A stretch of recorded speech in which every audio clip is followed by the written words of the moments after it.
ದೊಡ್ಡಬಳ್ಳಾಪುರ ಹೊರವಲಯದ ಖಾಸಗಿ ಕಲ್ಯಾಣ ಮಂಟಪದಲ್ಲಿ ಬಿಜೆಪಿ ಮತ್ತು ಅಂಜನಾದ್ರಿ ಚಾರಿಟಬಲ್ ಟ್ರಸ್ಟ್ನಿಂದ ಹಮ್ಮಿಕೊಂಡಿದ್ದ ಎಸ್ಎಸ್ಎಲ್ಸಿ ಮತ್ತು ಪಿಯುಸಿ ವಿದ್ಯಾರ್ಥಿಗಳಿಗೆ ಪ್ರತಿಭಾ ಪುರಸ್ಕಾರ ಕಾರ್ಯಕ್ರಮದಲ್ಲಿ ಮಾತನಾಡಿದ ಅವರು, ಏಪ್ರಿಲ್ 1ರಿಂದ ಹಲವು ಸರ್ಕಾರಿ ಸೇವಾ ಪೋರ್ಟಲ್ಗಳಾದ ಬಾಪೂಜಿ ಕೇಂದ್ರ, ಕರ್ನಾಟಕ ಒನ್, ಅಟಲ್ ಜಿ ಜನಸ್ನೇಹಿ ಕೇಂದ್ರದ ಅರ್ಜಿಗಳನ್ನು ಶಾಸಕರ ಕಚೇರಿಯಿಂದಲೇ ಉಚಿತವಾಗಿ ನಿರ್ವಹಣೆ ಮಾಡಲಾಗುವುದು.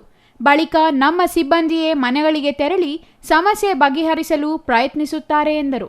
ನಗರ ಮತ್ತು ತಾಲೂಕಿನಾದ್ಯಂತ ಮೂಲಭೂತ ಸೌಕರ್ಯಗಳ ಸಮಸ್ಯೆ ನಿವಾರಣೆಗೆ 24/7 ಕೆಲಸ ಮಾಡಲಾಗುವುದು.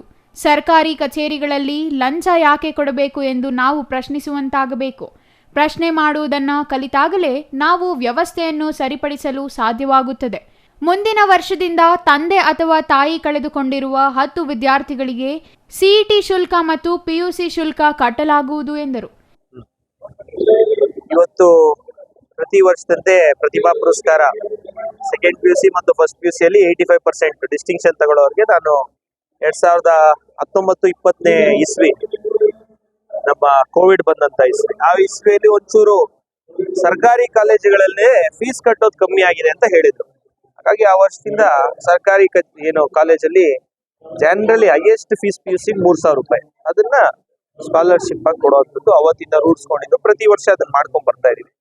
ವಿದ್ಯಾರ್ಥಿಗಳಿಗೆ ಅವ್ರು ನಮ್ಮ ಕೈಯಲ್ಲಾಗುವಂತ ಒಂದು ಸಣ್ಣ ಅನುಕೂಲ, ಅದನ್ನ ಉಪಯೋಗಿಸ್ಕೊಳ್ಳಿ ಅಂತ. ಬೇಕಾದಷ್ಟು ಜನ ಪ್ರೈವೇಟ್ಗೆ ಹೋಗ್ತಾರೆ, ವಾಣಿಗೆ ಹೋಗ್ತಾರೆ, ಇನ್ನೊಂದಕ್ಕೆ ಹೋಗ್ತಾರೆ, ಮತ್ತೊಂದಕ್ಕೆ ಹೋಗ್ತಾರೆ, ಬೇಕಾದಷ್ಟು ಕಾಲೇಜುಗಳಿದಾವೆ, ಆ ಕಾಲೇಜುಗಳಿಗೆಲ್ಲ ಹೋಗ್ತಾರೆ. ಆದ್ರೂ ನಮ್ಮ ಕೈಯಲ್ಲಾಗುವಂತ ಒಂದು ಸಹಕಾರ, ಒಂದು ಪ್ರೋತ್ಸಾಹ, ಅವರಿಗೆ ಮಾರ್ಕ್ಸ್ ತೆಗೆದು ಬೇರೆಯವರು ಅವ್ರನ್ನ ನೋಡಿ ಅವರು ಪ್ರೇರಣೆ ತಗೊಂಡು ಅಂತ ಮಾರ್ಕ್ಸ್ ತಗೊಬೇಕು ಅನ್ನೋ ಲೆಕ್ಕಕ್ಕೆ ಈ ಒಂದು ಕಾರ್ಯಕ್ರಮವನ್ನ ಮಾಡ್ತಾ ಇದ್ದೀವಿ.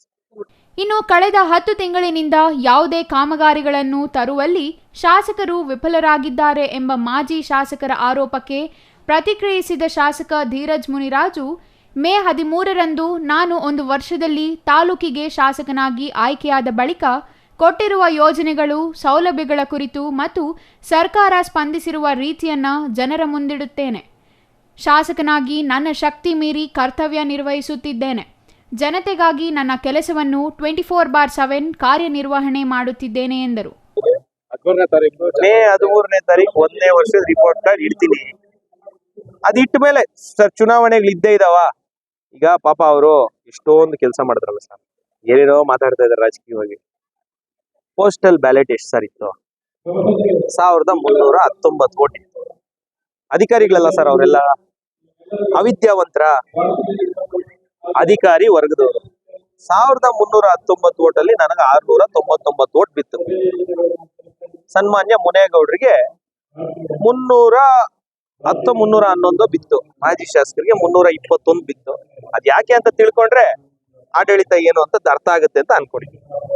Mahesh, CTV news, Doddaballapura.